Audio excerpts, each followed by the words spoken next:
ठीक है, तो सेमीकंडक्टर में ये चीज ध्यान रखना है कि थ्योरेटिकल है पूरा चैप्टर। ठीक है, तो थ्योरेटिकल चैप्टर है तो एनसीईआरटी का चैप्टर नंबर 14। ठीक है, उससे ज्यादा हमें पढ़ना भी नहीं है। तो एनसीईआरटी अगर हम लोग पढ़ते हैं, इसका चैप्टर नंबर 14। ठीक है, जितना दे रखा है उतना ही हमारे लिए सफिशियंट है। तो थ्योरी उससे पढ़ते चल रहा है, जितना भी कंप्लीट हो क्लास में जाके एक बार उससे भी रीडिंग करना है। ठीक है, तो जैसे सेमीकंडक्टर की बात कर रहे हैं, तो सेमीकंडक्टर एक ऐसा मटेरियल है जो इसमें जो है कुछ हम अपने अनुसार जो है फ्लो ऑफ इलेक्ट्रॉन को कह सकते हैं कि अगर हम चाहे तो फ्लो ऑफ इलेक्ट्रॉन्स को बढ़ा सकते हैं, घटा सकते हैं, नहीं कंट्रोल्ड वे में हम इसे कर सकते हैं। ठीक है, कंडक्टर की तरह नहीं है कि अगर हम पोटेंशियल डिफरेंस लगाए तो सारे के सारे इलेक्ट्रॉन्स मूव करने लगे यानी करंट बहने लगे। ठीक है, यानी कि इसमें जो है लिमिटेशन हो सकता है, यानी कि चाहे तो हम करंट का फ्लो को कम कर सकते हैं एक लिमिट तक। ठीक है, और उसके बाद बढ़ा भी सकते हैं। तो वैसे जो कंडक्टर्स यानी वैसे जो सबस्टांस जो होते हैं उसे हम लोग बोलते हैं सेमीकंडक्टर्स। और आज के डेट में जितने भी जैसे इलेक्ट्रॉनिक डिवाइसेस जो हम लोग देखते हैं, mobile, LCD, solar cells, LED bulb, सारा कुछ जो है सेमीकंडक्टर के प्रॉपर्टीज पे ही डिपेंड करता है। तो सेमीकंडक्टर आज के डेट में अगर हम लोग देखें तो बहुत ही हमारे लिए इम्पोर्टेंट हो गया है। ठीक है, जैसे पहले के अगर टीवीज देखोगे तो बहुत बड़े बड़े हुआ करते थे, तो उसमें वैक्यूम ट्यूब बनाया जाता था, वेल्स रखा जाता था एक फिक्स डायरेक्शन में करंट को पास करने के लिए। लेकिन सेमीकंडक्टर्स के आने से आज एलसीडी आ गया है, यानी कि उस पतला सा दीवार पे हम लोग टांग सकते हैं। क्लियर है?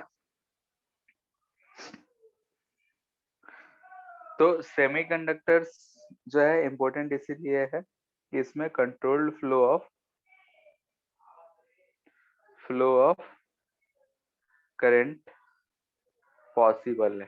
ठीक है, कंट्रोल्ड फ्लो ऑफ करंट जो है इस केस में पॉसिबल है। तो इसलिए हम लोग के लिए सेमीकंडक्टर इम्पोर्टेंस रखता है। ठीक है, तो अगर हम लोग सेमीकंडक्टर का डिफिनेशन लिखना चाहें तो सेमीकंडक्टर होता क्या है, तो हम लोग पहले ही पढ़े हुए हैं कि टाइप्स ऑफ मटेरियल्स में कि कंडक्टर, इंसुलेटर एंड सेमीकंडक्टर। तो कंडक्टर्स को हम लोग बोला करते थे कि ऐसा मटेरियल जिसमें फ्री इलेक्ट्रॉन्स की संख्याएं बहुत ज्यादा हो, तो उसे हम लोग कंडक्टर्स बोला करते थे। और ऐसा मटेरियल जिसमें फ्री इलेक्ट्रॉन्स टाइटली बाउंड हो तो उसे हम लोग बोलते थे क्यों, इंसुलेटर। तो यहाँ पे हमें न तो इंसुलेटर के बारे में पढ़ना है ना ही कंडक्टर्स के बारे में। तो अगर हम यहाँ पे सेमीकंडक्टर्स की बात कर रहे हैं तो इसमें जो होगा कुछ अमाउंट ऑफ फ्री इलेक्ट्रॉन्स होंगे। हम बोल सकते हैं semiconductor is material,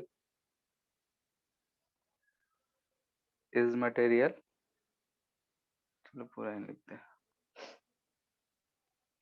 in which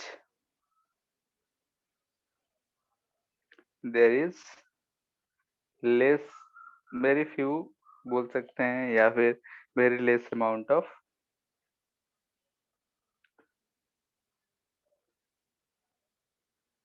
free electrons.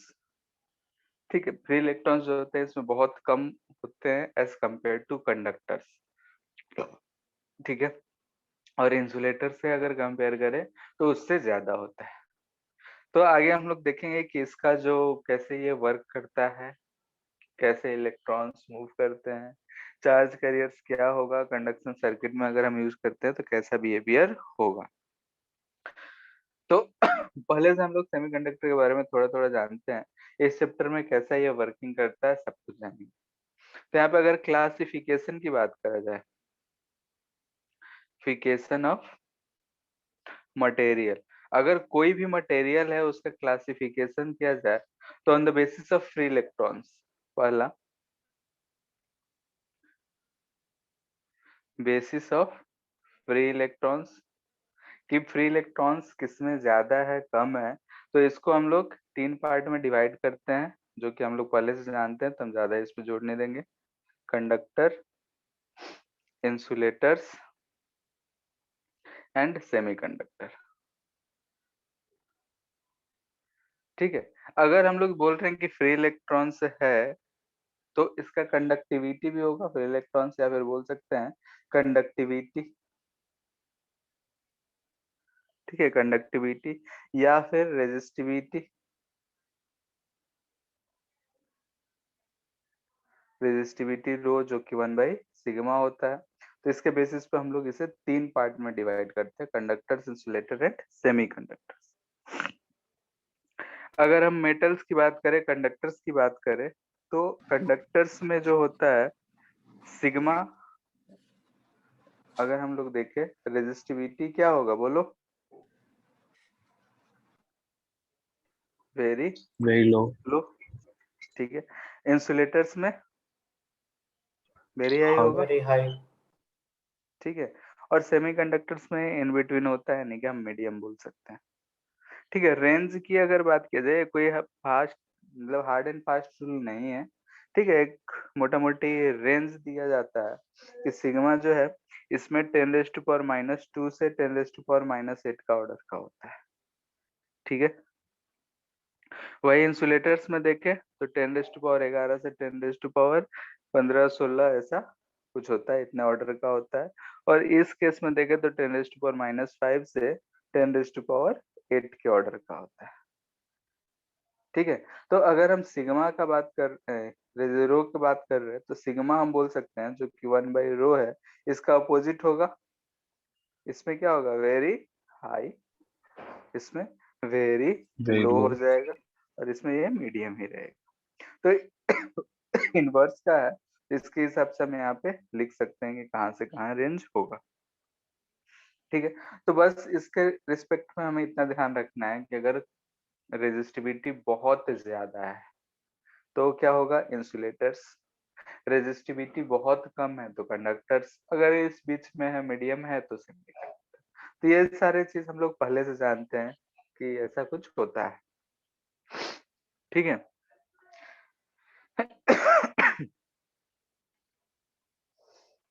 अगर हम टाइप्स ऑफ, एक और मेथड सीखेंगे इसमें, तो टाइप्स के बाद टाइप्स ऑफ सेमीकंडक्टर की अगर हम बात करें, ठीक है, टाइप्स ऑफ सेमीकंडक्टर की अगर बात करें, तो इसे हम लोग 2 पार्ट में डिवाइड करते हैं, एलिमेंटल एंड कंपाउंड।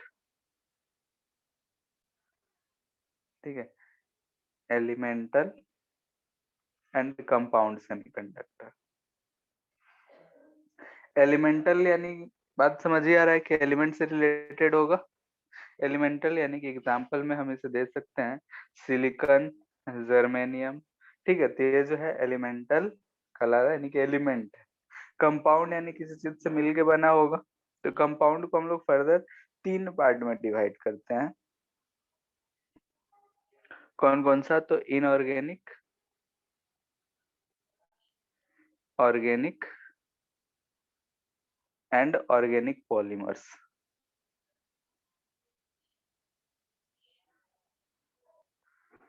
ठीक है, तो इस 3 पार्ट में हम लोग इसे डिवाइड करते हैं। ये जो एग्जांपल्स है ये याद रखना है, क्योंकि बोर्ड के एग्जाम में, स्कूल के एग्जाम में पूछ लेता है।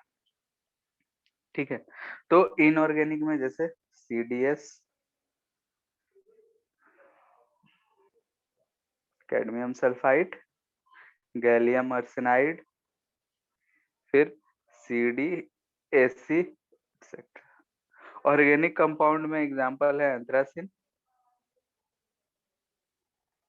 ठीक है, सारे एग्जांपल एनसीईआरटी में दे रखे हैं, तो बोल रहे हैं कि एनसीईआरटी जरूर पढ़ना है इस चैप्टर के लिए। इसमें पोलीपाइरोल,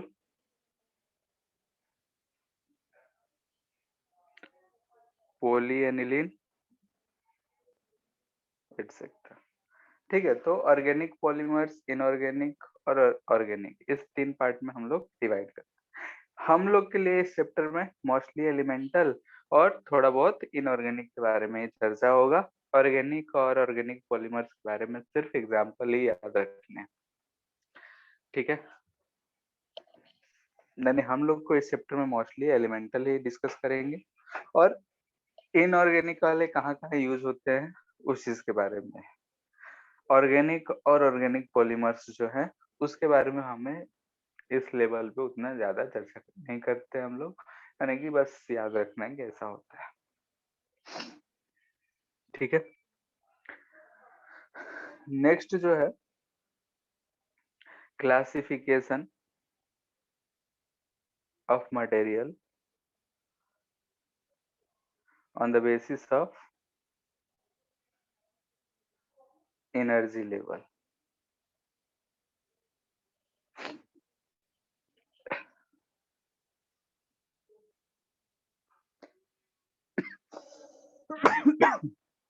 ठीक है, एनर्जी बैंड के बेसिस पे हमें यहाँ पे क्लासिफिकेशन करना है। अब एनर्जी बैंड क्या होता है वो सब चीजें हम लोग यहाँ पे समझेंगे।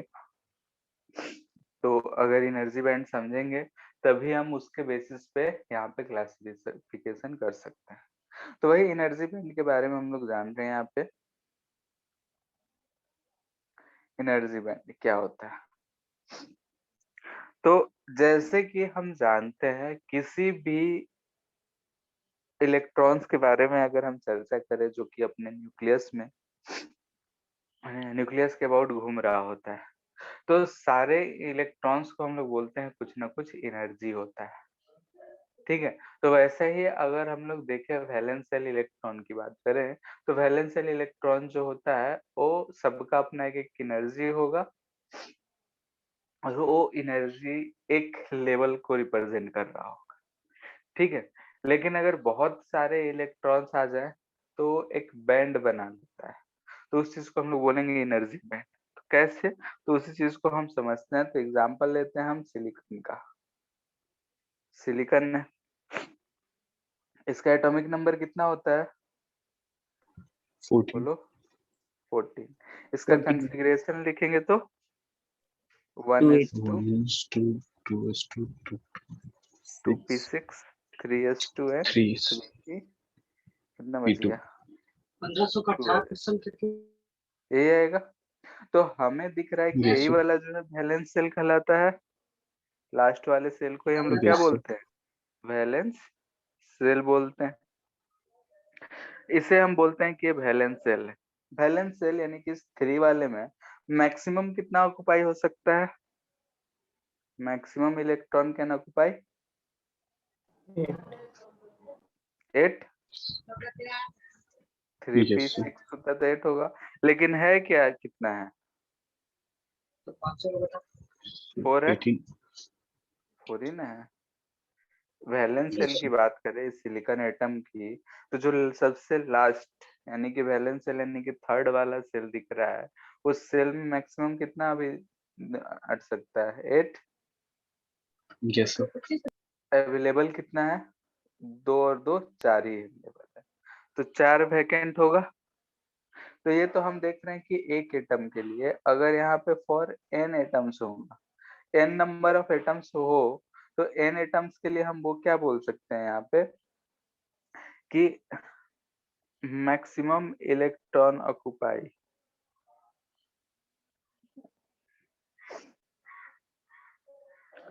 जो है 8n होगा और अवेलेबल जो है वो कितना है, 4 अवेलेबल जो है वो 4n है। तो वैकेंट कितना है 4n 4 है। ठीक है, तो यहाँ पे ये चीज हम लोग समझ रहे हैं कि ऐसा है। अब हम लोग ये जानते हैं कि इतने इलेक्ट्रॉन्स यानी कि 4n इलेक्ट्रॉन्स मौजूद है, 4n वैकेंट है, ये कैसा बिहेवियर शो करेगा उसी के बारे में। यानी कि अब अगर हम इतने इलेक्ट्रॉन्स की बात कर रहे हैं कितने इलेक्ट्रॉन्स है, तो यहाँ पे हम बोल सकते हैं कि each electron has some energy level. हर इलेक्ट्रॉन के पास कुछ ना कुछ एनर्जी होता है। जैसे अगर एटॉमिक स्ट्रक्चर में पढ़े होगे तो जो भी इलेक्ट्रॉन मूव करता है वो किसी न किसी एनर्जी से मूव करता है। ठीक है, तो अब इसी चीज के बारे में हम लोग यहाँ पे समझने जा रहे हैं कि सेमीकंडक्टर आखिर क्यों ऐसा स्पेशल हो जाता है। तो अगर हम एक सिलिकॉन एटम की बात कर रहे हैं, एक सिलिकॉन एटम और इसका हम एक वैलेंस इलेक्ट्रॉन की बात कर रहे हैं कि इसके अबाउट जो है ऐसा वैलेंस इलेक्ट्रॉन जो है घूम रहा है। इसका न्यूक्लियस है, इसमें एक इलेक्ट्रॉन जो है घूम रहा है, ठीक है? तो ये किसी न किसी ऑर्बिट में घूम रहा होगा, इसका एक कुछ न कुछ एनर्जी लेवल होगा, ठीक है?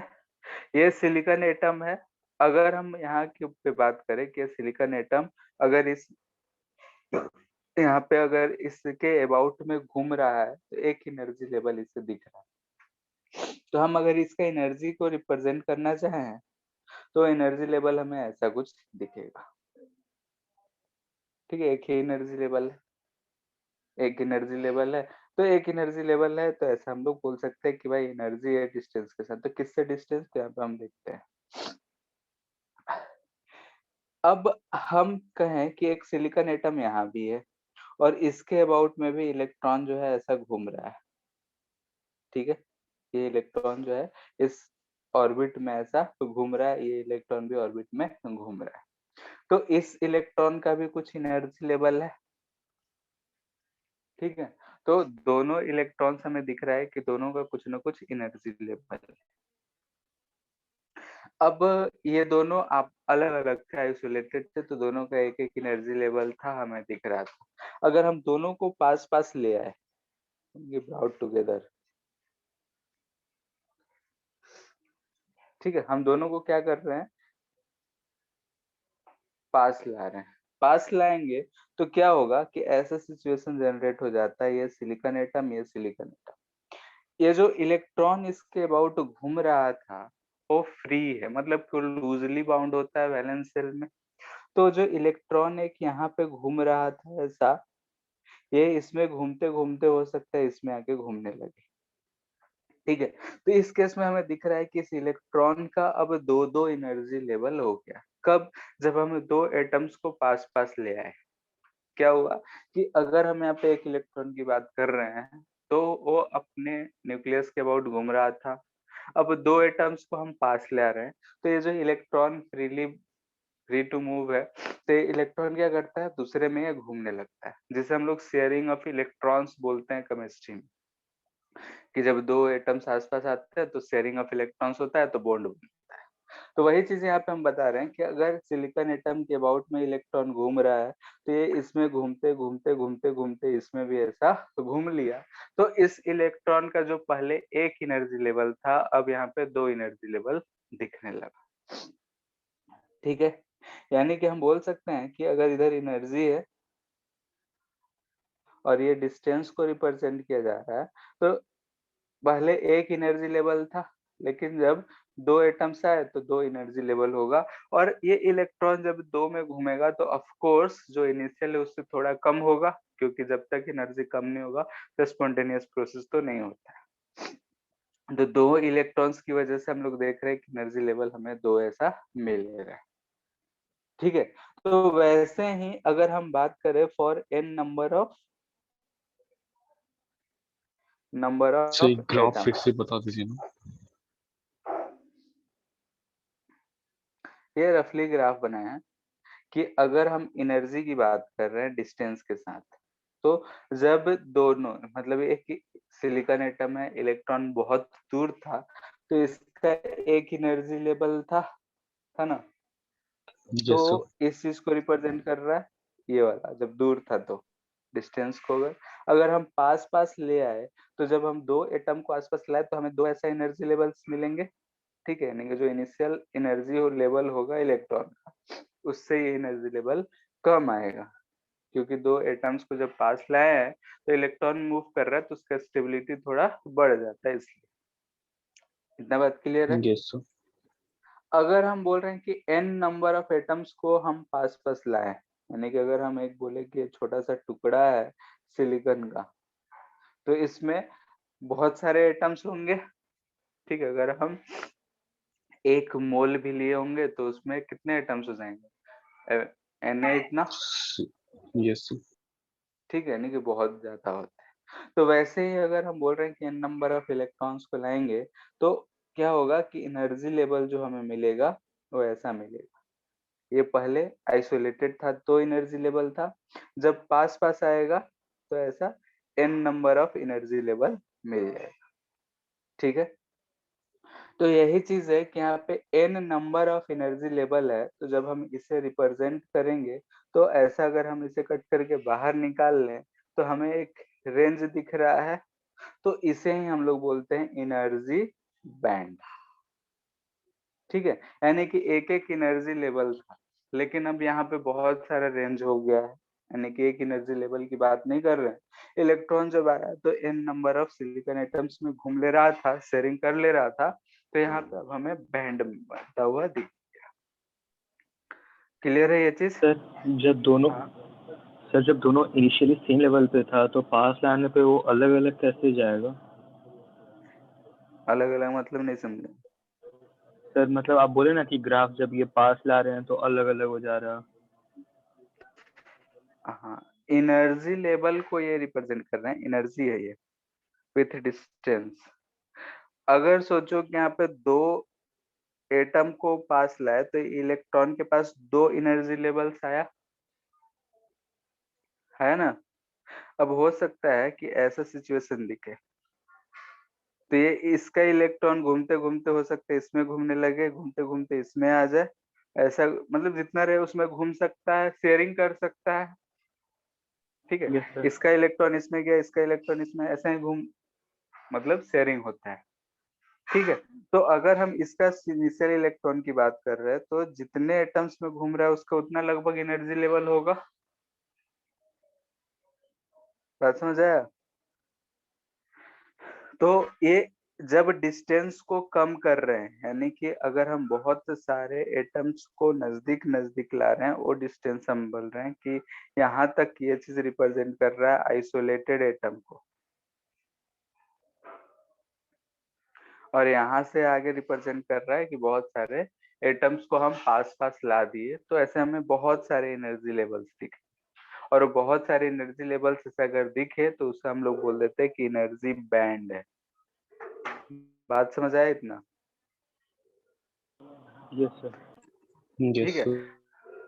तो ये चीज था। अब जो एनसीईआरटी में दे रखा है फिगर, ओरिजिनल जो एनर्जी बैंड होता है, वो चीज के बारे में हम लोग देख लेते हैं।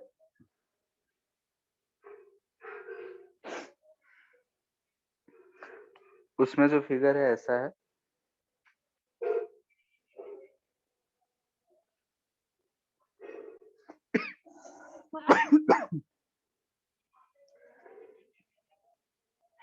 इधर एवरेज एनर्जी को रिप्रेजेंट कर रहे हैं। ठीक है, ये डिस्टेंस है, ऐसा है। जब बहुत दूर है सिलिकॉन एटम के लिए है, तो सिलिकॉन एटम के लिए बहुत दूर है तो ऐसा होगा।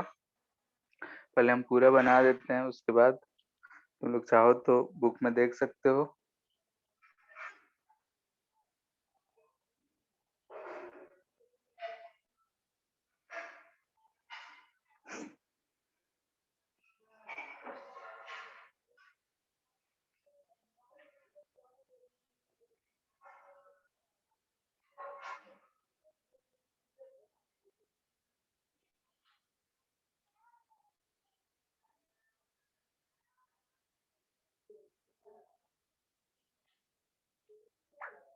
ठीक है, ऐसा कुछ रहता है।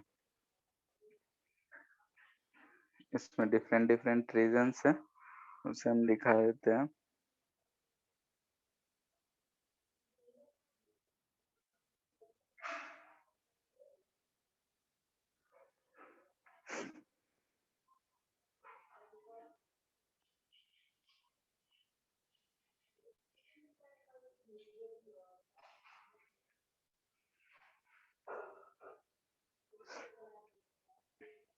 ये रीजन ए है, ये बी है, ये सी है और ये डी है। ठीक है, अब रीजन ए की हम बात कर रहे हैं। रीजन ए में कह रहा है कि जब सारे एटम्स जो है बहुत ही दूर दूर है, तो ये nth सेल को रिप्रेजेंट कर रहा है, यानी कि सबसे outermost shell, valence shell का। अगर हम सिलिकॉन एटम के लिए हम बात किए थे तो n अगर नंबर ऑफ एटम्स था, तो वैलेंस शेल में जो इलेक्ट्रॉन्स होंगे वो टोटल कितने होंगे 8n।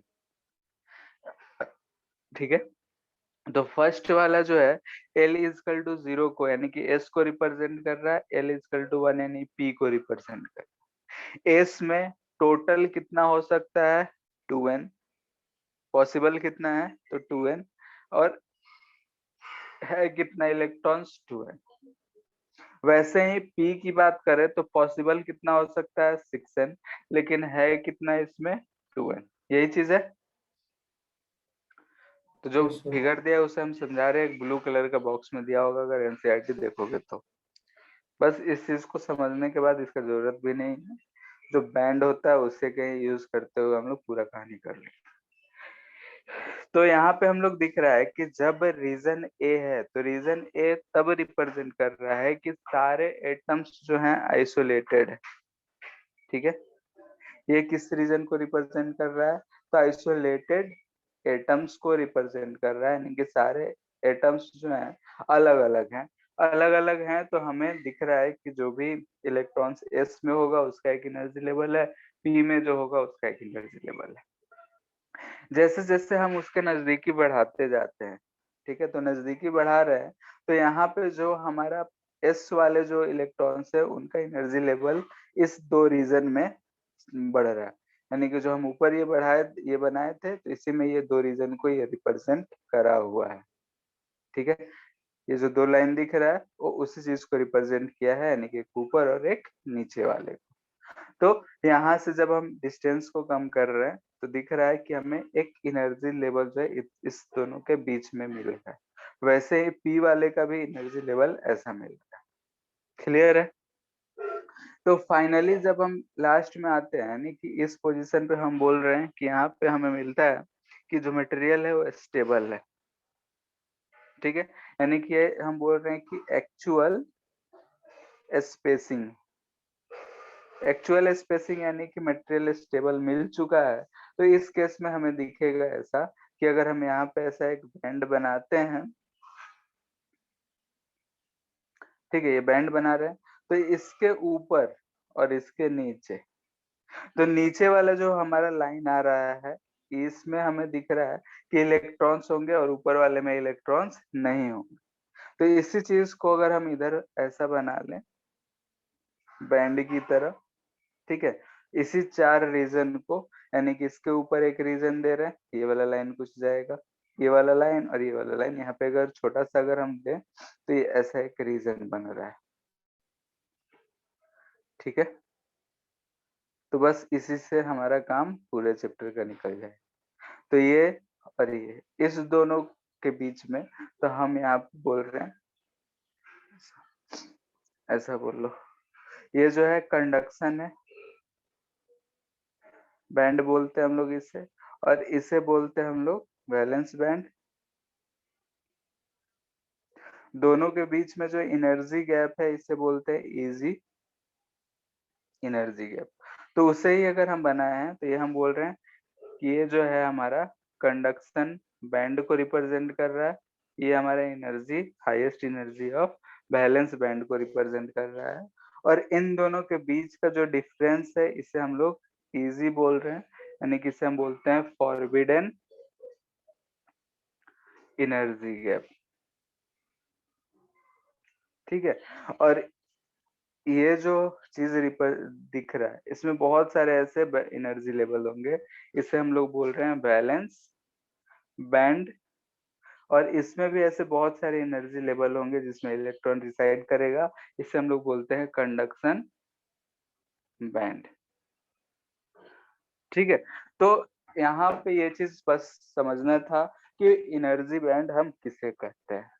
तो जैसे कि होता ये है कि अगर इलेक्ट्रॉन्स आइसोलेटेड हैं तो हम लोग बोलते हैं जो वैलेंस इलेक्ट्रॉन है वो अपना एक ऑर्बिट में घूम रहा है, उसके पास एक एनर्जी लेवल है। लेकिन अगर बहुत सारे एटम्स पास पास आ जाते हैं तो उस इलेक्ट्रॉन का शेयरिंग होने लगता है, और शेयरिंग होने के केस में उसके पास सिर्फ एक ही एनर्जी लेवल नहीं रह जाता है बल्कि बहुत सारे एनर्जी लेवल हो जाता है। तो उसे हम लोग बैंड के तौर पे रिप्रेजेंट करते हैं, तो उसे हम बोलते हैं कि वो एनर्जी बैंड है। तो एनर्जी बैंड में हम लोग देख रहे हैं कि हमें जब भी स्टेबल मटेरियल मिल रहा है, उस केस में हमें दो चीजें मिल रही है, एक कंडक्शन और एक valence band. Energy, forbidden energy gap किसे कह रहे हैं? तो कंडक्शन बैंड का लोएस्ट एनर्जी और वैलेंस बैंड का हाईएस्ट एनर्जी के बीच का जो डिफरेंस है, उसे हम लोग बोलते हैं कि फॉरबिडन एनर्जी गैप या सिंपली एनर्जी गैप। इसे क्या है? तो lowest energy level of conduction band, conduction band को हम सी भी बोल रहे हैं, वैलेंस बैंड को भी बोल सकते हैं। और ये क्या है? तो highest energy level of valence band.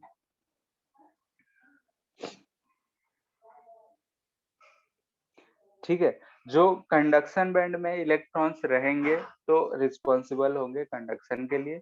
Balance bold वाले, जो बैलेंस बैंड में जो इलेक्ट्रॉन्स रहेंगे वो फ्री टू मूव नहीं रहते हैं, टाइटली बाउंडेड होते हैं। ठीक है, यानी कि अगर हमें इलेक्ट्रॉन्स इस बैंड में मिलेगा, कंडक्शन बैंड में, तभी हम बोल सकते हैं कि वो कंडक्टिंग होगा, नहीं तो नहीं होगा। इतना बात में किसी को कोई दिक्कत? बोलो। सर एक बार ऊपर वाला दिखा देना ग्राफ।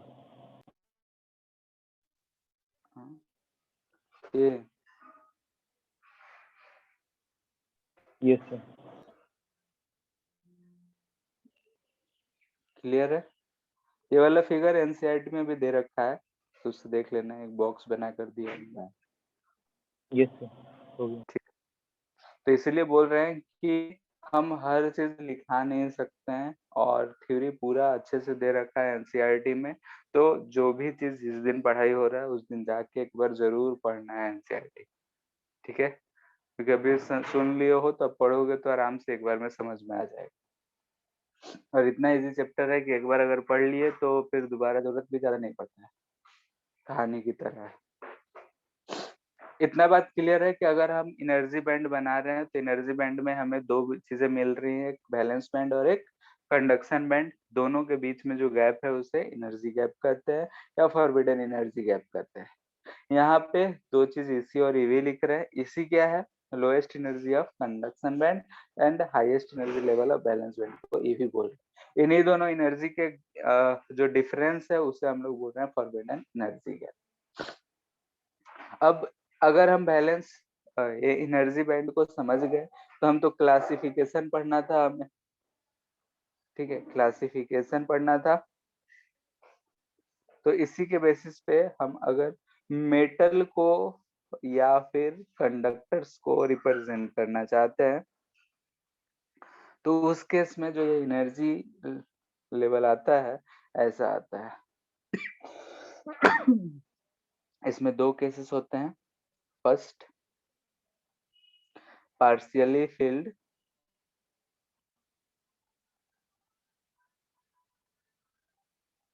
Conduction band.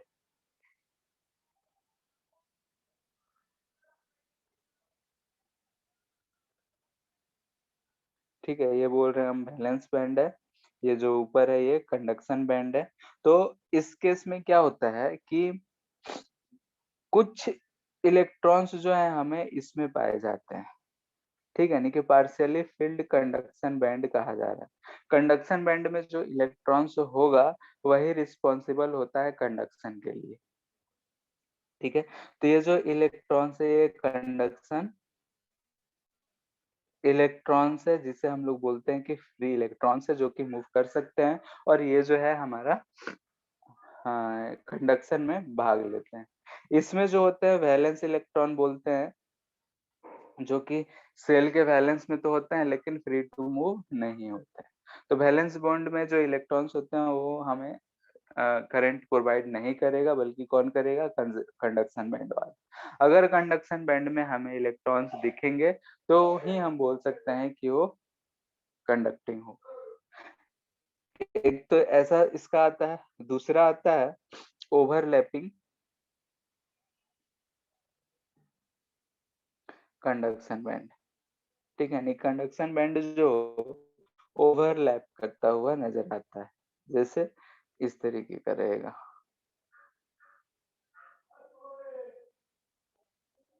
ठीक है, इसमें क्या कह रहा है कि ये वाला चीज जो है ये वैलेंस बैंड है और ये वाला चीज जो है ये कंडक्शन बैंड है। यानी कि हमें क्या दिख रहा है कि ये जो चीज है ये ईवी है और ये ईसी है। यानी कि ये वाला रीजन हमें दिख रहा है कि कंडक्शन और वैलेंस बैंड दोनों ओवरलैप है। तो इसमें जो भी इलेक्ट्रॉन्स हमें पाए जाएंगे वो सारे के सारे क्या हैं, वैलेंस बैंड में भी है और कंडक्शन बैंड में भी है। तो इस केस वाले जो होंगे रिस्पॉन्सिबल फॉर कंडक्शन होगा,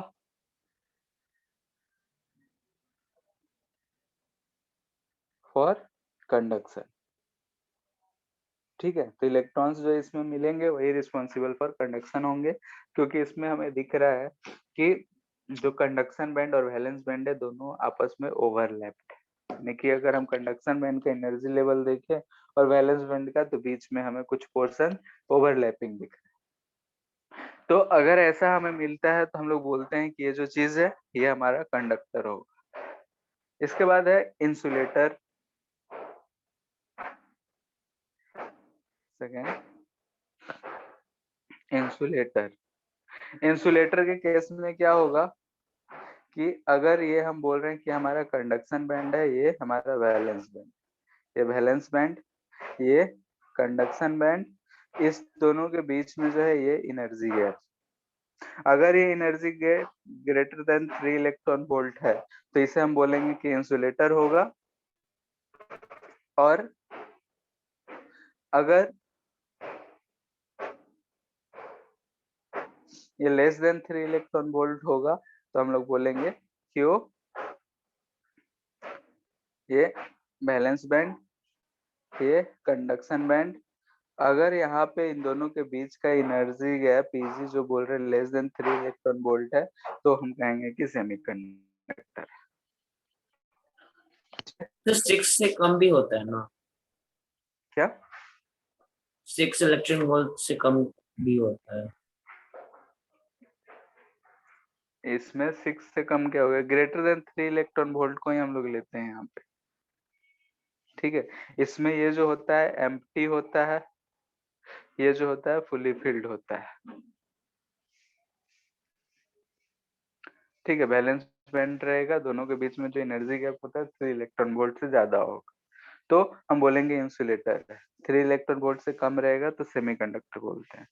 बस यही इसका क्लासिफिकेशन है। ठीक है, इसे अगर देखेंगे तो ये भी एम्प्टी होता है एट 0 केल्विन। 0 केल्विन पे ये जो होता है 0 डिग्री केल्विन लिख देते हैं, और ये जो होता है ये फील्ड होता है। अब सेमीकंडक्टर में ये है कि लेस देन 3 इलेक्ट्रॉन वोल्ट है, इसमें जो इलेक्ट्रॉन्स है अगर हम थोड़ा सा इसको एनर्जी देते हैं तो इससे एनर्जी कम है तो एनर्जी देंगे तो ऊपर ये चला जाता है कंडक्शन बैंड में, तो ये कंडक्टिंग हो जाता है। लेकिन इसमें जो है energy gap greater than 3 electron volt है तो हम रूम टेम्परेचर इस सब पे हम नहीं दे पाते हैं उतना एनर्जी, तो ये एम्प्टी ही रहता है।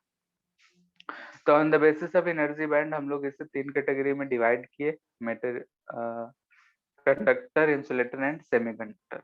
कंडक्टर किसे बोल रहे हैं, जिसमें कंडक्शन बैंड या तो पार्शियली फिल्ड हो या फिर कंडक्शन बैंड ओवरलैप करे वैलेंस बैंड से। इंसुलेटर बोल रहे हैं कि अगर जो एनर्जी गैप है वो ग्रेटर देन 3 इलेक्ट्रॉन वोल्ट है तो उसे हम लोग बोलेंगे कि ये इंसुलेटर है, और लेस देन 3 इलेक्ट्रॉन वोल्ट रहेगा तो उसे बोलेंगे कि वो सेमीकंडक्टर है। अगर ये एनर्जी गैप फॉर सिलिकॉन की बात की जाए तो सिलिकॉन का आता है 1.1 इलेक्ट्रॉन वोल्ट, और जर्मेनियम के लिए अगर बात किया जाए तो ये आता है 0.7 इलेक्ट्रॉन वोल्ट। ठीक है, तो सिलिकॉन और जर्मेनियम जो है हमारे सेमीकंडक्टर्स हैं तो इनके लिए ये चीज आता है। ठीक है, तो ये था क्लासिफिकेशन। इतना बात में कोई दिक्कत?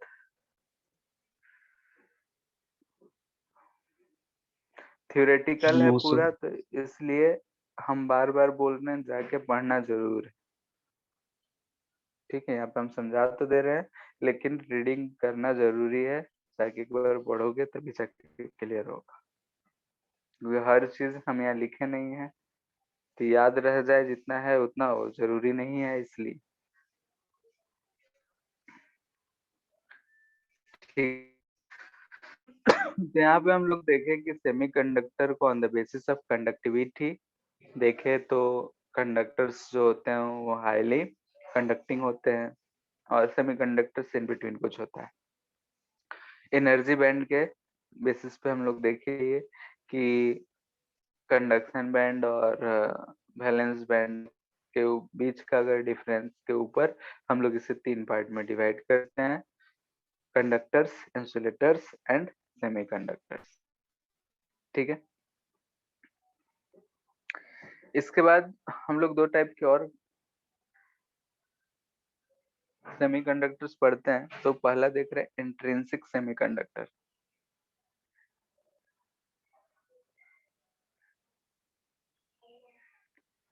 ठीक है, इंट्रिंसिक सेमीकंडक्टर। इंट्रिंसिक सेमीकंडक्टर किसे कहते हैं? तो इंट्रिंसिक जो शब्द है वो हम लोग अगर फर्दर 2 पार्ट डिवाइड करेंगे कि फिर आपका इंट्रिंसिक वॉइस और एक क्लियर नहीं आ रहा। एक्सट्रिंसिक। Hello, yes sir. हम बोल रहे हैं कि हम लोग फर्दर सेमीकंडक्टर को 2 पार्ट में डिवाइड करेंगे। चलो ऐसे ही लिखते हैं। एक क्लासिफिकेशन तो हम लोग ऊपर देखे ही,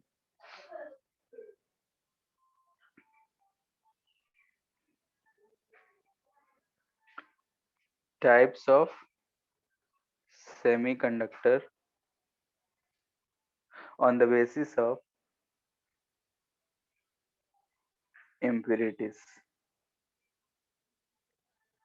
ठीक है, इम्प्यूरिटीज है या नहीं है उसके बेसिस पे हम लोग इसे 2 पार्ट में डिवाइड करते हैं। एक बोलते हैं इंट्रिंसिक सेमीकंडक्टर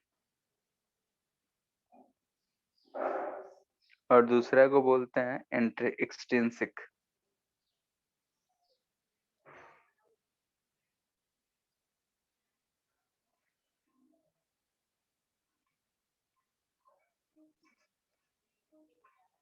ठीक है, intrinsic semiconductor and extrinsic semiconductor, 2 part में हम लोग इसे डिवाइड करते हैं। तो एक एक करके दोनों के बारे में हम लोग पढ़ेंगे। तो पहला हम लोग देख रहे हैं इंट्रिंसिक सेमीकंडक्टर, जिसमें इम्प्योरिटीज नहीं हो। इम्प्यूरिटीज नहीं हो। सिक सेमीकंडक्टर, ठीक है, इसे हम लोग बोलते हैं कि ये प्योर होगा तो इसे हम प्योर सेमीकंडक्टर भी बोल सकते हैं। और क्या बोल सकते हैं? इम्प्योरिटीज ना हो तो वही चीज हो गया। तो प्योर सेमीकंडक्टर को हम लोग बोलते हैं कि इंट्रिंसिक सेमीकंडक्टर, यानी कि इसमें जो इम्प्योरिटी हो ना के बराबर हो। क्लियर है? तो जैसे कि अगर हम एग्जांपल के तौर पे ले रहे हैं तो हम एलिमेंटल देख रहे हैं तो सिलिकॉन है, जर्मेनियम है। तो सिलिकॉन के केस में हम लोग देखें कि 4 वैलेंस इलेक्ट्रॉन था और 4 जो था खाली था, ऐसा ही था। तो जैसे कि हम सिलिकॉन का कंसिडर कर रहे हैं तो सिलिकॉन एटम के लिए हम लोग जानते हैं कि 4 वैलेंस इलेक्ट्रॉन होता है और +4 जो होता है वैकेंट होता है। तो ये जो 4 वैकेंट होता है, ये 4 ये कैसे प्रोवाइड करता है? जब आसपास आता है तो शेयरिंग होता है, और शेयरिंग होता है तो इसका जो स्ट्रक्चर आता है वो ऐसा कुछ आता है।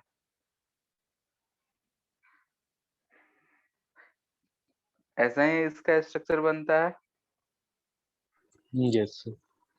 ठीक है, हर एक सिलिकॉन एटम जो होता है वो 4 सिलिकॉन एटम से कनेक्टेड होता है। ठीक है, ऐसा होता है। यानी कि हर एक इलेक्ट्रॉन की अगर हम बात करें, एक सिलिकॉन एटम की बात कर रहे हैं तो एक सिलिकॉन एटम के आसपास ऐसे और 4 सिलिकॉन एटम है। इसमें से ये जो है अपना 2-2 सब एक एक इलेक्ट्रॉन शेयरिंग कर रखा है। यानी कि अगर हम बोल रहे हैं कि जो बीच वाला है वो अपना एक एक इलेक्ट्रॉन इस चारों से शेयरिंग कर रखा है। ठीक है, तो व्हाइट वाला बोल रहे हैं बाहर वाला सिलिकॉन एटम है उसका इलेक्ट्रॉन है, और रेड वाला जो बीच का है उसका इलेक्ट्रॉन है। तो हमें दिख रहा है कि ये सिलिकॉन एटम जो है एक इलेक्ट्रॉन इससे शेयरिंग कर रखा है, एक ऐसा, और इसी चीज को हम लोग बोलते हैं बॉन्ड, और ऐसा एक सिंगल बॉन्ड बनता है। ठीक है, तो इसमें कोई इम्प्योरिटीज नहीं है कि सारे के सारे एटम जो है सिलिकॉन एटम है। तो 0 डिग्री सेल्सियस पे देखें तो सब ऐसा ही बना हुआ रहेगा। लेकिन अगर हम हीट करते हैं रूम टेम्परेचर पे ले आते हैं, तो इसमें से कोई इलेक्ट्रॉन जो होता है ये बाहर की तरफ निकल जाता है। ठीक है, कोई हीटिंग किए तो लूजली बाउंड इलेक्ट्रॉन्स है, वो ऐसा शेयरिंग को छोड़ के बाहर की तरफ निकल जाएगा। और बाहर की तरफ अगर निकलता है तो ये जहां से गायब गायब हुआ, यहाँ पे एक ऐसा वैकेंट स्पेस छोड़ जाता है। ठीक है, इलेक्ट्रॉन यहाँ से निकला है तो यहाँ पे वैकेंट स्पेस छोड़ गया, ये क्या है? वैकेंसी। ठीक है, तो यही जो वैकेंसी है इसे हम लोग बोलते हैं होल्स। ठीक है, इस वैकेंसी को क्या बोलेंगे? होल्स। यानी कि अगर हम इसे हीट करते हैं, रूम टेम्परेचर की बात करते हैं, तो ये जो हमारा शेयर इलेक्ट्रॉन्स थे वो छोड़ के बाहर निकल जाते हैं। अगर ये बाहर निकल रहा है तो हम लोग को दिखता है कि यहाँ पे एक वैकेंसी आ गया। जो वैकेंसी आया वो हमें दिख रहा है कि ऐसा होल्स को हम लोग बोलते हैं। ये जो होल्स होगा ये दिख रहा है कि एक इलेक्ट्रॉन के जाने से बना है, तो इस पे हमें दिखेगा कि पॉजिटिव चार्ज का साइट है। ऐसा दिखेगा कि लगेगा कि हमारा वहां पे पॉजिटिव चार्ज होता। ठीक है,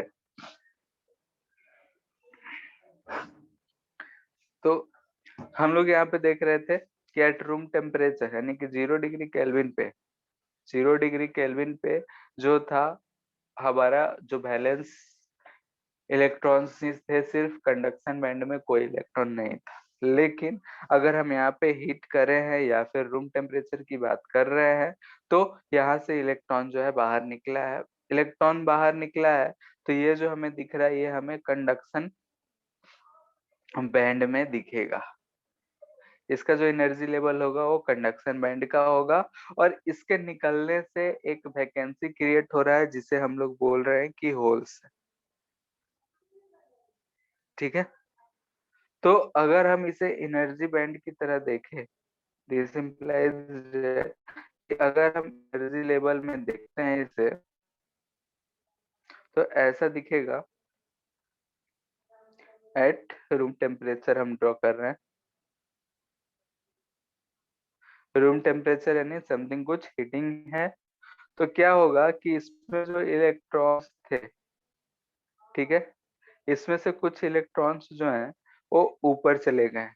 ठीक है, इसमें कुछ इलेक्ट्रॉन्स आ गए हैं, ये सारे इलेक्ट्रॉन्स दिख रहे हैं, और उसके आने से इधर हमारा ये वैकेंसी क्रिएट हुआ है, तो जिसे हम बोल रहे हैं होल्स। तो ये जो इलेक्ट्रॉन्स आए हैं इसे बोल रहे हैं हम कंडक्शन इलेक्ट्रॉन, क्योंकि ये जो है कंडक्शन बैंड में है। इसमें जो इलेक्ट्रॉन्स है ये वैलेंस इलेक्ट्रॉन्स है, और ये जो हमारा ये सब जो चीजें दिख रही है इसे हम बोल रहे हैं होल। ठीक है, ये होल क्या है? तो वैकेंसी है जहां से इलेक्ट्रॉन्स निकले हैं। हम बोलेंगे कि होल ये कोई एक पार्टिकल नहीं है, बल्कि it is site for positive charge.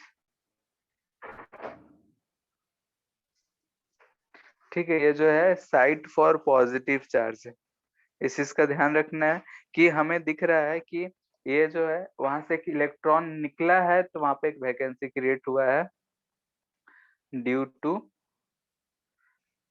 Removal of electron. तो उसका जो मास होगा, मास हम लोग लेंगे ये मास ऑफ इलेक्ट्रॉन के बराबर होगा। होल का जो मास होता है ऐसा नहीं है कि हम लोग मास नहीं लेते हैं, मास लेते हैं, और चार्ज बोलेंगे कि प्लस ई रहेगा। हाँ, ये जो है होल कोई पार्टिकल नहीं है, ये चीज ध्यान रखना है, इमेजिनरी है, यानी कि वो कोई एक फिजिकली प्रेजेंट पार्टिकल नहीं है। It is side for positive charge है, हमें ऐसा लगता है कि वो पॉजिटिव चार्ज वहां पे है, लेकिन ऐसा कुछ नहीं है कि वहां पे प्रोटॉन है या कुछ है, वहां से इलेक्ट्रॉन निकला है, तो बस वहां वैकेंसी है, उसी चीज को हम लोग बोलते हैं कि होल्स। ठीक है, तो हमें यहाँ पे क्या दिखा कि अगर हम if temperature increases, this implies that कि energy of electron increases and it jumps to conduction band। ठीक है, कंडक्शन बैंड में ये जंप कर जा रहा है, तो हमें दिख रहा है कि हम ऐसा इसमें कंडक्टर का प्रॉपर्टी आ जा रहा है, यानी कि थोड़ा बहुत कंडक्शन होने लग रहा है। ठीक है, तो इस केस में हमें दिख रहा है कि हियर एक इलेक्ट्रॉन के निकलने से एक होल क्रिएट हो रहा है। तो यहाँ पे हम देख रहे हैं कि जो चार्ज कैरियर्स है वो इलेक्ट्रॉन, यानी कि जो कंडक्शन इलेक्ट्रॉन है वो है इलेक्ट्रॉन, जिसे हम फ्री इलेक्ट्रॉन बोलते हैं, प्लस होल्स होगा। होल्स जो होंगे वो भी यहाँ पे चार्ज कैरियर की तरह ट्रीट होंगे, एंड एक इलेक्ट्रॉन के निकलने से एक होल क्रिएट हो रहा है, तो हम यहाँ पे बोल सकते हैं Ne जो होगा वो NH के बराबर होगा। ठीक है, यहाँ पे हम ये बोल रहे हैं number of free electrons is equal to number of holes. ठीक है, जितना होल होगा उतना ही नंबर ऑफ फ्री इलेक्ट्रॉन्स होगा, Na is equal to NH।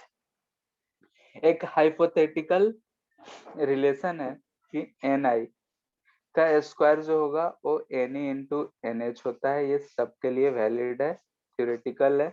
ये हम बोल रहे हैं total number of carriers. Ni क्या कहलाता है? Total number of carriers, charge carriers eight thermal equilibrium.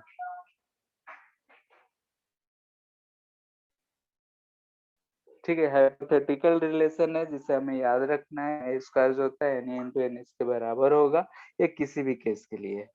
ठीक है, इंट्रिंसिक हो या एक्सट्रिंसिक हो, कोई भी हो, हम लोग इसे लिख सकते हैं। तो हमें दिख रहा है कि इंट्रिंसिक सेमीकंडक्टर हम लोग बोल रहे हैं प्योर सेमीकंडक्टर को। अगर हम सिलिकॉन एटम का कंस्ट्रक्शन के ऊपर देखें तो एक सिलिकॉन एटम जो है अपने 4 इलेक्ट्रॉन्स को, जो वैलेंस इलेक्ट्रॉन थे और 4 वैकेंट था, वो अलग अलग 4 सिलिकॉन एटम से शेयरिंग करे हुए है। अगर हम टेम्परेचर बढ़ाते हैं तो जो शेयर्ड इलेक्ट्रॉन है वो वहां से निकल जाते हैं, तो हम बोलते हैं कि वो फ्री हो गया है और वो कंडक्शन प्रोड्यूस कर रहा है हमारा जो मटेरियल है उसमें। ठीक है, तो इस वजह से उसमें कुछ कुछ कंडक्शन आता है। अब यहाँ पे देख रहे हैं कि इलेक्ट्रॉन्स फ्री नहीं होंगे, तो इसका जो कंडक्टिविटी होता है ये कम होता है। ठीक है, तो यहाँ से हम लोग देख रहे हैं कि वो फिर से बोलिए ना, वो आवाज फिर गया था। बोल रहे हैं कि अगर हम लोग यहाँ पे देख रहे हैं कि टेम्परेचर बढ़ाने से कुछ इलेक्ट्रॉन्स जो हैं वो वैलेंस बैंड से कंडक्शन बैंड की तरफ जा रहे हैं, और कंडक्शन बैंड में जा रहा है, तो उसके बाद हम लोग देख रहे हैं कि इसमें कुछ कंडक्शन का प्रॉपर्टी आ रहा है और करंट बहना शुरू हो जाएगा। ऐसा ही होगा। ठीक है, यानी कि अगर हम टेम्परेचर बढ़ाएंगे तो वही हम लिख रहे हैं कि इफ टेम्परेचर इंक्रीजेस, हम इस केस में देख रहे हैं टेम्परेचर इंक्रीज करेंगे तो कंडक्टिविटी क्या हो रहा है, Vt जो है वो बढ़ रहा है।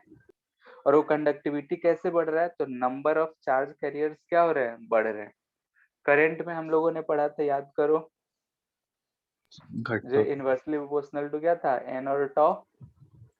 ठीक है, तो टॉ तो वही क्या हो रहा है, घट ही रहा है, रिलेक्शन टाइम तो घट ही रहा है, लेकिन एन, हाँ एन जो बढ़ रहा है तो रेजिस्टिविटी क्या हो रहा है, घट रहा है, तो कंडक्टिविटी यहाँ पे क्या होगा, बढ़ेगा। क्लियर है? जो हम लोग देखे थे ना, याद हो तो रो जो था वो इनवर्सली प्रोपोर्शनल टू 1/n था एंड इनवर्सली प्रोपोर्शनल टू 1/τ था, याद है? Yes, sir. n जो हम लोग चार्ज कैरियर करते थे Relaxation time. और τ को रिलैक्सेशन टाइम कहते थे। तो यहाँ पे हम लोग देख रहे हैं टेम्परेचर बढ़ा रहे हैं तो कंडक्टिविटी बढ़ रहा है, रेजिस्टिविटी घटेगा। ठीक है, Yes, sir. ठीक है, तो इस चीज को ध्यान रखना है। अब अगर हम कंडक्शन की बात करते हैं, ठीक है, लेकिन सर्किट में अगर हम इसे यूज करते हैं तो क्या करें?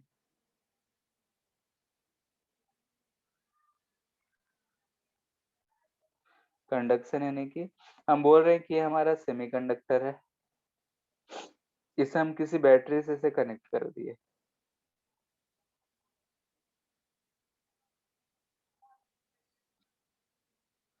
ठीक है, ये सेमीकंडक्टर है, हम इसे ऐसा कुछ बैटरी वी पोटेंशियल डिफरेंस लगाए और कनेक्ट कर दिए।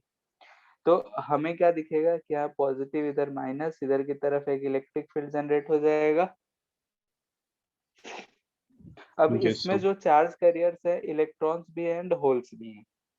इलेक्ट्रॉन्स पे जो फोर्स लगेगा इधर लगेगा और होल्स पे फोर्स इधर लगेगा। तो इलेक्ट्रॉन भी मूव कर रहा है और होल भी मूव कर रहा है। तो दोनों की वजह से अगर हम करंट की बात करें तो करंट किधर की तरफ है बताओ? यहाँ पे हमें दिख रहा है कि इलेक्ट्रॉन की वजह से किधर की तरफ आई होगा और होल्स की वजह से भी इधर ही, क्योंकि होल्स हम पॉजिटिव चार्ज माने हैं, तो इलेक्ट्रॉन की वजह से इधर और आई एच होल की वजह से इधर की तरफ, क्योंकि होल पॉजिटिव चार्ज है तो जिधर पॉजिटिव चार्ज जाता है उधर ही करंट। यानी कि अगर हम बोल रहे हैं कि इसमें कुछ करंट आई बह रहा है तो आई किसकी वजह से है? तो इलेक्ट्रॉन की वजह से प्लस होल की वजह से, दोनों की वजह से। क्लियर है? यानी कि यहाँ पे चार्ज कैरियर्स दोनों है, इलेक्ट्रॉन्स एंड होल्स। यानी कि अगर हम इस सेमीकंडक्टर को किसी पोटेंशियल डिफरेंस के क्रॉस अगर लगा रहे हैं तो current will be due to motion of electron and hole both. Current will be due to motion of electrons and holes both। ठीक है, और ये कैसे हम कह सकते हैं कि दोनों? ठीक है, तो उसके लिए हम फिर से ये देखते हैं कि मान लेते हैं कैसा है सिलिकॉन,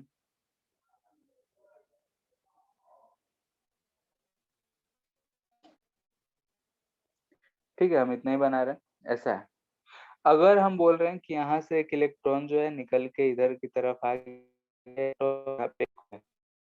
अब होल दिख रहा है तो यहाँ पे जो इलेक्ट्रॉन होगा क्या इस होल की तरफ भागेगा? पॉजिटिव चार्ज है, हो सकता है यहाँ पे होल पे जाए, यहाँ होल दिख जाएगा। तो हम उल्टा जैसे बोल सकते हैं कि ये जो होल है फर्स्ट पोजीशन से सेकंड पोजीशन पे आ गया। तो हमें दिख रहा है कि होल्स भी मूव कर रहा है और ये फ्री इलेक्ट्रॉन है तो ये तो मूव कर ही रहा है। तो इसी वजह से हम बोलते हैं कि यहाँ पे जो है इलेक्ट्रॉन्स के मूवमेंट की वजह से भी करंट है और होल्स के मूवमेंट की वजह से भी करंट है। एक्चुअली में देखा जाए तो होल्स जो है वो कैसे मूव करते हुए नजर आएंगे? तो होल्स जो है साइट फॉर पॉजिटिव चार्ज, यानी कि यहाँ पे एक पॉजिटिव चार्ज इस इलेक्ट्रॉन को दिख रहा था, ये यहाँ पे जंप लगाया और ये इलेक्ट्रॉन गया तो अब वो पॉजिटिव चार्ज का साइट यहाँ आ गया। तो इस वजह से हमें दिख रहा है कि होल्स भी मूव करते हुए नजर आ रहे हैं। क्लियर है? तो यहाँ से हम लोग बोल सकते हैं कि जो हमारा सेमीकंडक्टर है उसमें जो करंट रिस्पॉन्सिबल होगा वो दोनों के मूवमेंट की वजह से होगा, इलेक्ट्रॉन्स के भी एंड होल्स के भी। इंट्रिंसिक सेमीकंडक्टर है तो number of electrons number of holes के बराबर होगा। तो यहाँ से हमें दिख रहा है कि आई जो है आई ई प्लस आई एच है। तो यहाँ से हम कुछ मैथमेटिकल देखते हैं।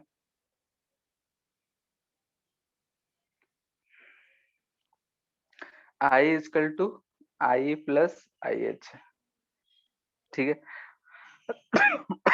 हम लोग ये पढ़े हैं सिंस जे जो होता है करंट डेंसिटी I बाई ए होता है, I जो होता है NEA VD होता है, ठीक है। करंट जो होता है हम लोग ये सब कंडक्शन में पढ़े थे, और VD जो है Yes, sir. ड्रिफ्ट स्पीड है, ठीक है। तो यहाँ पे हम VD बोल रहे हैं, ड्रिफ्ट स्पीड, ड्रिफ्ट वेलोसिटी। तो VD की जगह हम V और VH यूज करेंगे, यानी कि for electron and for holes, ठीक है। ड्रिफ्ट स्पीड हम लोग बोलते थे या वेलोसिटी, तो V बोलेंगे drift speed for electron, and VH बोलेंगे ड्रिफ्ट स्पीड फॉर होल्स। अगर यहाँ पे बात करो तो मोबिलिटी किसका ज्यादा होगा, इलेक्ट्रॉन्स का या होल्स का?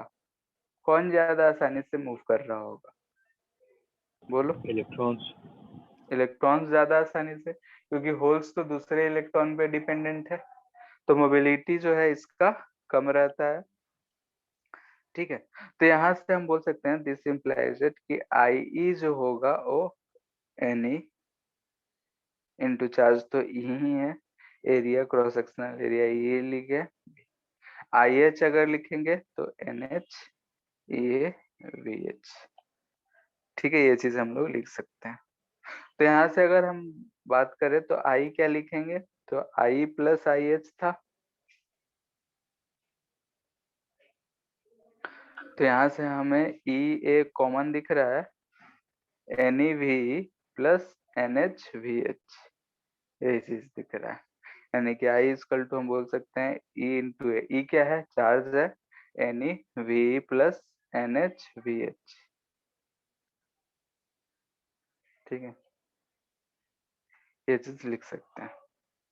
अब इसको इस फॉर्मेट में नहीं रखते हैं हम लोग, इसको हम लोग चेंज करते हैं। कैसे, तो मोबिलिटी के टर्म में। तो हम लोग एक चीज और जानते हैं कि ऑल्सो मोबिलिटी,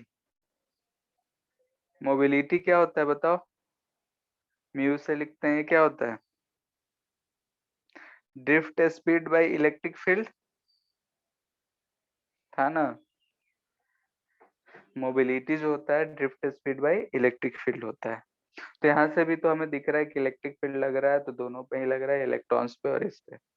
तो यहाँ से हम भी को लिख सकते हैं म्यू इनटू ई। तो इसके टर्म में अगर हम लिखेंगे तो क्या लिखेंगे, ध्यान से देखो।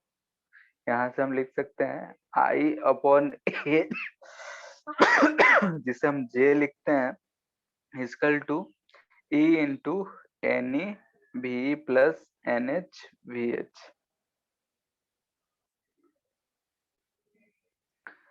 ठीक है। इस पे न्यूमेरिकल आता है, फॉर्मूला याद रखना है। I upon A J equal to E into N E V plus N H V H.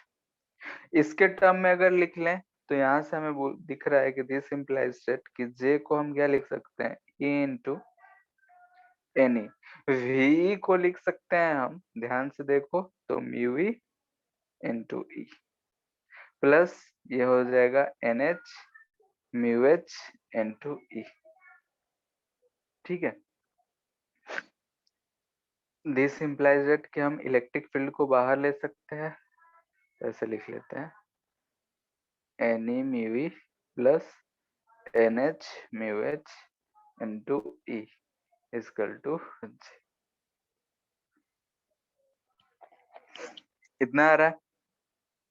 हम लोग ये भी जानते हैं कि जे जो होता है वो सिग्मा इंटू ई होता है या फिर 1/ρ इंटू ई होता है। तो यहाँ से हमें क्या दिख रहा है, ध्यान से देखो, sigma equal to yes 1/ρ equal to E into N E mu E plus N H mu H, ठीक है। तो ये हमें इसका सेमीकंडक्टर का रेजिस्टिविटी या कंडक्टिविटी पूछे तो हम लोग को इससे बताना है।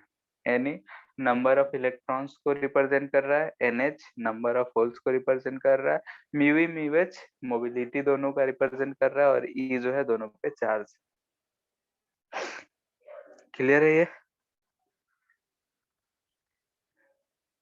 म्यू एच Yes, जो sir. होगा वो लेस देन म्यू ई होता है, ठीक है। नोट याद रखना है। ये होल्स जो है वो ज्यादा आसानी से मूव करेगा या इलेक्ट्रॉन्स? तो ऑफ कोर्स इलेक्ट्रॉन्स। इसलिए जो मोबिलिटी ऑफ होल्स होता है वही होता है।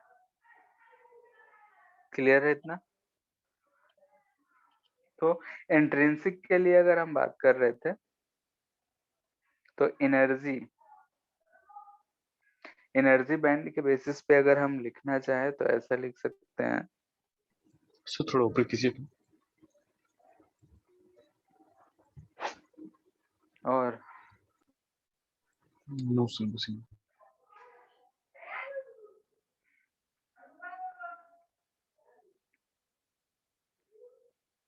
हो गया? यस। ठीक है। तो इंट्रिंसिक के लिए अगर हम लोग देख रहे थे तो हम लोग को दिख रहा था कि अगर ये वैलेंस बैंड है, ये कंडक्शन बैंड है। अब एट 0 के डिग्री केल्विन की बात कर रहे थे तो ये जो था फील्ड था। ठीक है, इसमें इलेक्ट्रॉन्स हमें दिख रहे थे, फील्ड। और ये जो था ये एम्प्टी था। ठीक है, तो ये कंडक्शन 0 केल्विन पे नहीं करेगा। लेकिन अगर हम टेम्परेचर बढ़ाते हैं, रूम टेम्परेचर की बात करते हैं, तो रूम टेम्परेचर पे क्या होगा कि कुछ जो एट रूम टेम्परेचर पे कुछ जो वैलेंस इलेक्ट्रॉन में हमारे वैलेंस बैंड में जो इलेक्ट्रॉन्स थे वो कुछ ऊपर चले गए होंगे। ठीक है, यानी कि कुछ इलेक्ट्रॉन्स हमें इधर आता हुआ दिखेगा, इसमें कुछ होल्स हमें उसकी जाने की वजह से दिखेंगे, और जो वैलेंस इलेक्ट्रॉन थे तो सो तो है ही। ठीक है, तो यहाँ पे हमें दिख रहा है कि कंडक्शन होगा, ये कंडक्शन बैंड है, ये वैलेंस बैंड है। तो कंडक्शन बैंड में हमें इलेक्ट्रॉन्स और वैलेंस बैंड में होल्स। तो यहाँ पे हमें एक चीज साफ साफ दिख रहा है कि कंडक्टिविटी जो है ये depends on electron in conduction band and holes in valence band. Valence band में जितना ज्यादा होल्स होगा, यानी कि होल्स जो मूव करेंगे वो वैलेंस बैंड में, और इलेक्ट्रॉन्स जो मूव करेंगे कंडक्शन बैंड में, यही जो होगा कंडक्टिविटी के लिए रिस्पॉन्सिबल होगा। तो यहाँ पे हमें दिख रहा है कि रूम टेम्परेचर पे बात करें तो कुछ इलेक्ट्रॉन्स जो है कंडक्शन बैंड में चले जा रहे हैं और इसका कंडक्टिविटी को बढ़ा दे रहे हैं। ठीक है, तो अब सवाल ये उठता है कि हमें अगर कोई सेमीकंडक्टर यूज करना है, जैसे रिमोट, तो उसको यूज करना है। तो गर्मी के दिन में बना था, ठंडी का दिन आ गया तो कंडक्शन कम हो जाएगा क्योंकि टेम्परेचर डाउन हो जाएगा, तो ठंडी के दिन में वो काम नहीं करेगा। फिर हमें क्या करना पड़ेगा, ले जाके गर्म करके लाएंगे, फिर चैनल चेंज करेंगे। तो ऐसा तो करते नहीं है। तो उसके लिए क्या होता है कि हम लोग जानबूझकर सेमीकंडक्टर में कुछ इम्प्योरिटीज डालते हैं ताकि उसका कंडक्शन बढ़ जाए। ठीक है, तो जो इम्प्योरिटीज डालते हैं उसे हम लोग बोलते हैं एक्सट्रिंसिक सेमीकंडक्टर। तो एक्सट्रिंसिक सेमीकंडक्टर के बारे में हम लोग नेक्स्ट क्लास में पढ़ेंगे। उसमें हम लोग जानबूझकर उसमें इम्प्योरिटीज डालते हैं, कुछ फिक्स टाइप के इम्प्योरिटीज को डालते हैं। कौन सा डालते हैं, कैसे डालते हैं, और उसके बेसिस पे हम लोग देखते हैं कि उसे हम लोग दो कैटेगरीज में डिवाइड करते हैं, एन टाइप और पी टाइप। तो एन टाइप सेमीकंडक्टर क्या होता है, पी टाइप सेमीकंडक्टर क्या होता है, और एक्सट्रिंसिक सेमीकंडक्टर क्या होता है, वो सब चीज देखेंगे। और फिर पीएन जंक्शन क्या होता है, वो सब चीज पे चर्चा हो। ठीक है, तो यह चैप्टर जो है पूरा थ्योरेटिकल है, फिर से बोल रहे हैं, थ्योरी से ही रिलेटेड क्वेश्चंस रहते हैं। तो इस जाके एनसीईआरटी में पूरा थ्योरी दे रखा है, हमने पूरा एक्सप्लेनेशन अच्छे से कर रखा है, तो उसे जाके एक बार पढ़ना है। ठीक है, हो जाएगा? Yes sir. Yes sir. ठीक है फिर। सर कल स्कूल में छुट्टी है तो जो संडे को करने वाले थे वो कल कर सकते हैं क्या डाउट क्लास? सुबह में कर सकते हो? Yes yes sir. सर, कल तो छुट्टी है स्कूल में। तो सुबह में कितने बजे? 8 बजे? सर 10 बजे के बाद। हाँ, सर 10 बजे के बाद। 10 के बाद पहले नहीं कर सकते? जैसा से आपको 9 बजे 9 सर, बजे यस सर, 9 बजे 9:30 रख लो, ठीक है 9 बजे से रख लो। Okay sir. ठीक है, बाकी किसी को दिक्कत 9 बजे से? एडिट वाले नो सर। किसी को दिक्कत नहीं है? ठीक है, फिर तो कल जो डिस्कशन क्लास था, क्वेश्चन जो था तो उसे सुबह में कर लेंगे, ठीक है 9 सर बजे दोनों से। चैप्टर का। अब जितना हो पाए। Okay sir. सर सेमीकंडक्टर्स का बुकलेट का होमवर्क एक ही बार में करना, इसमें होमवर्क अभी कहाँ कुछ में करने लायक हुआ होगा। मेन तो क्वेश्चन वही एन टाइप पी टाइप के बाद ही बनता है, ठीक है इधर पूरा थ्योरी रहेगा। एक ही बार में कर सकते हो बैठ के, आधा 1 घंटा में पूरा बुकलेट सॉल्व हो जाएगा, थ्योरेटिकल है, ठीक है अगर एक बार पूरे से पढ़ लो अच्छे से याद रहेगा, आधे 1 घंटे में कर सकते हैं। Yes sir. ठीक है, फिर पीछे वाला ही करते रहो, जब यस खत्म होगा तो इसे यस सर।